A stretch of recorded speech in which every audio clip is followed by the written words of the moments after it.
မတော်တဆပျက်စီးသွားတဲ့ဆွဲကြိုးတကုံရဲ့အစအနဟာအဲ့ဒီလူရဲ့မျက်လုံးထဲကိုလွင့်စင်သွားခဲ့ပါတယ်။သူဟာချက်ချင်းပဲတတိလစ်သွားခဲ့ပါတယ်။အဲ့ဒီနေ့ညမှာတော့သူဟာတတ်မဲ့ပစ္စည်းတွေနဲ့စကားပြောနိုင်တဲ့အစွမ်းရလာမှသိလိုက်ရပါတယ်။လမ်းဘေးကအမိုက်ပုံးကတော့သူ့ကိုလာနှုတ်ဆက်နေတယ်လို့ပါပဲ။ဘေးကစပိန်ကဆိုရင်အမျိုးသမီးတယောက်အသွင်တောင်ပြောင်းလဲသွားခဲ့ပါတယ်။ငယ်ငယ်ကအဖိုးဖြစ်သူပေးခဲ့တဲ့ဆွဲကြိုးအကြောင်းစဉ်းစားရင်နောက်တစ်နေ့မှာတော့ဒါတွေအားလုံးဟာတကယ်ဖြစ်ပျက်နေတာဆိုတာသူနားလည်သွားပါတယ်။စပိန်စီးနေရင်ကားတစ်စီးကိုမတော်တဆတိုင်မိတဲ့အခါကားပိုင်ရှင်ကဒေါသတကြီးနဲ့ဒေါ်လာ900ရော်ကျဲတောင်းပါတယ်။ဒါပေမဲ့သူအသေးချာကြည့်လိုက်တဲ့အခါကားထဲမှာတယောက်ယောက်ရှိနေတာကိုမြင်လိုက်ရပါတယ်။အဲ့ဒီလူကသူ့ကိုပြောပြလိုက်တာကတော့ဒီကားဟာပြက်နေလားကြာလာပြီဆိုတာပါပဲ။ဒါကြောင့်သူကကားဆရာကိုဒီကားဟာအရင်ကတည်းကပြက်နေတာလို့ပြောလိုက်ပေမဲ့ကားဆရာကတော့သူတိုက်လူပြက်တာဆိုပြီးစွတ်ငင်းနေပါတယ်။အဲ့ဒီအချိန်မှာပဲအမျိုးသမီးတယောက်ရောက်လာပြီးသူတို့ကိုတားလိုက်ပါတယ်။သူမဟာကားဆရာရဲ့အထက်လူကြီးဖြစ်နေပါတယ်။အမျိုးသမီးကပြဿနာမဖြစ်ချင်ကြကြောင်းထွက်သွားဖို့ပြင်ပေမဲ့သူကတော့ကားမှာပြဿနာရှိနေတယ်လို့သူမကိုတတိပေးလိုက်ပါတယ်။ဒါကိုမြင်တဲ့ကားဆရာကသူ့ကိုဆင်းရိုက်ဖို့ကြိုးစားတာကြောင့်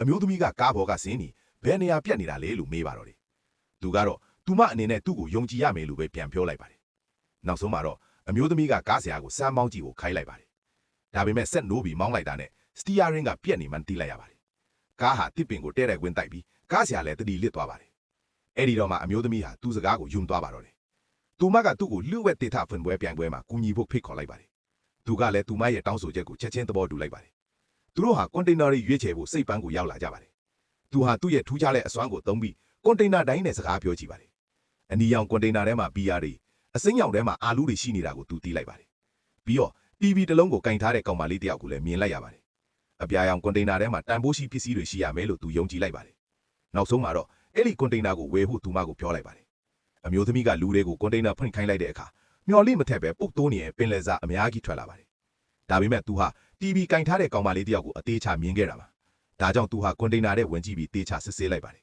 ။နောက်ဆုံးမှာတော့အထဲမှာဝှက်ထားတဲ့တန်ဖိုးရှိဇိမ်းလိုပစ္စည်းအများပြားကိုသူတူးဖော်နိုင်ခဲ့ပါတယ်